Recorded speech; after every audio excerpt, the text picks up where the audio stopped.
Hey guys, welcome to another day of my UPSC preparation. I hope आप सबकी पढ़ाई बहुत अच्छी चल रही है और आपका 2025 के लिए रिवीजन भी बहुत अच्छा चल रहा होगा।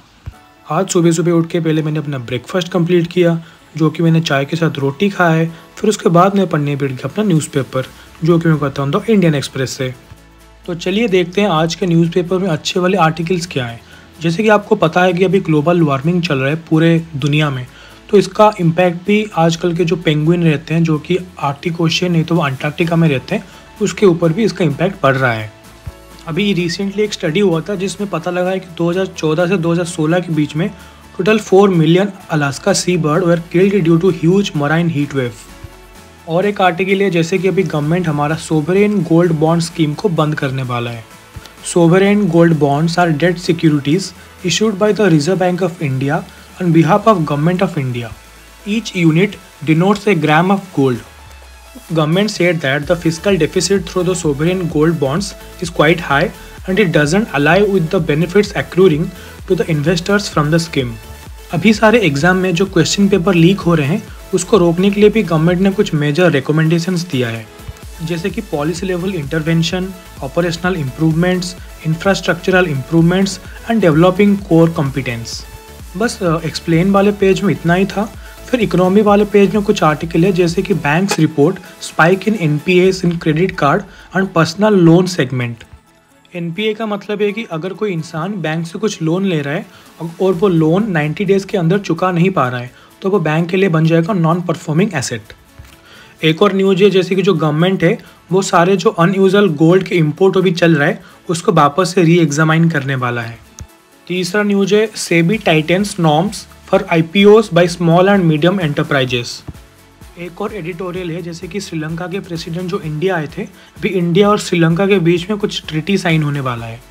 एक और एडिटोरियल है जैसे कि ट्रम्प ने कहा है कि अभी कनाडा और चाइना के ऊपर 100% ट्रेड टैरिफ लगेगा और इंडिया के ऊपर 25% ट्रेड टैरिफ लगेगा। मैं भी आप सबको यही बोलूँगा कि आप भी डेली न्यूज़पेपर पढ़िए 1 घंटा निकाल के, और कौन सा आर्टिकल नहीं पढ़ना है, कौन सा आर्टिकल पढ़ना है, इसके ऊपर मैंने एक वीडियो बना के यूट्यूब में अपलोड किया है, उसको जाके एक बार देख लीजिए। फिर उसके बाद मैं जैसे रोज़ करता हूँ अपना करेंट अफेयर, वैसे बैठ गया करने अपना करेंट अफेयर। लेकिन आज मैंने करेंट अफेयर में किए हैं अगस्त के महीने का जो सारे एनवायरमेंट एंड इकोलॉजी के न्यूज़ है उसको पढ़ा है मैंने। जैसे कि आपको पता होगा कि अभी recently disaster management bill 2024 pass हुआ था और उसमें सारे state disaster management authority, then urban disaster management authority, then state disaster rescue force, इसके बारे में कुछ चीज़ें हैं। फिर इसको मैंने कंप्लीट किया और थोड़ा ब्रेक लिया और मेरा लंच भी कंप्लीट किया। और आपको जैसे पता है कि मैं डेली करता हूँ करेंट अफेयर, वैसे बैठ गया करने अपना करेंट अफेयर, जो कि आज मेरा दिन था साइंस एंड टेक वाला चैप्टर करने का।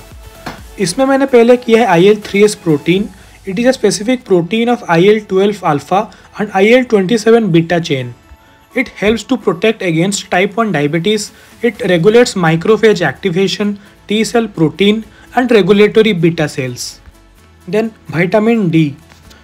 It is a fat soluble vitamin, is naturally present in the few foods.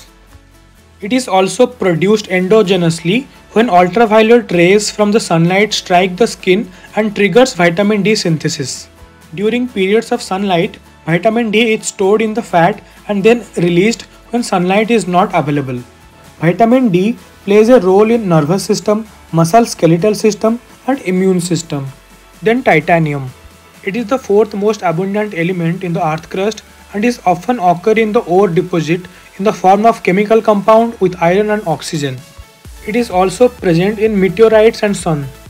It is corrosion resistant and generally not affected by air, water and acid. Then मैंने किया है allulose. It is known as D-allulose and D-cyclose, naturally present in wheat, raisin, figs and molasses. It is also used as a substitute for the sugar. High dose may cause nausea, diarrhea and gastrointestinal symptom. Then multimeter wave. It refers to an electromagnetic wave with frequency between 30 to 300 GHz and wavelength between 10 mm and 1 mm. Its frequency spectrum is used for wireless high-speed communication. Then LignoSat. It is a fusion of LIGNO and satellite. It is developed jointly by Kyoto University. and Sumitomo Forestry. to leverage the eco-friendliness and cost-effectiveness of wood in the space exploration. It is constructed from Mongolia wood, chosen for its durability and adaptability. बस आज के current affair में इतना ही था।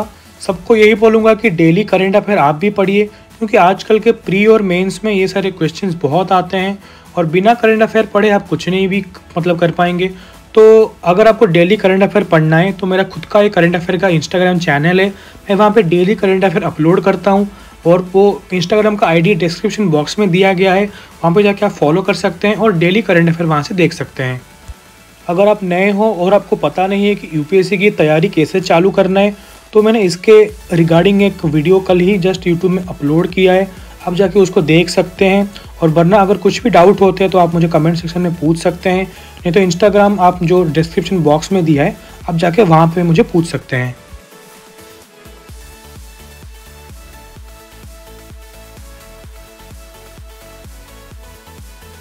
बस ऐसे ही आज मैंने अपना करंट अफेयर ऐसे ही ख़त्म किया।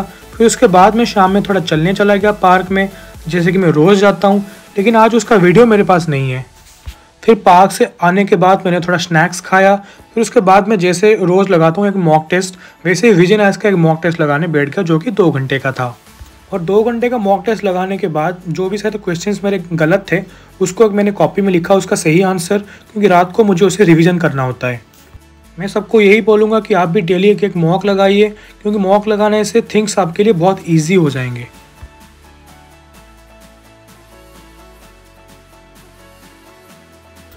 फिर मॉक टेस्ट लगाने के बाद मैंने अपना डिनर कंप्लीट किया और उसके बाद मैं पढ़ने बैठ गया अपना इकोनॉमिक्स, जिसमें आज मैंने किया एग्रीकल्चर वाला चैप्टर।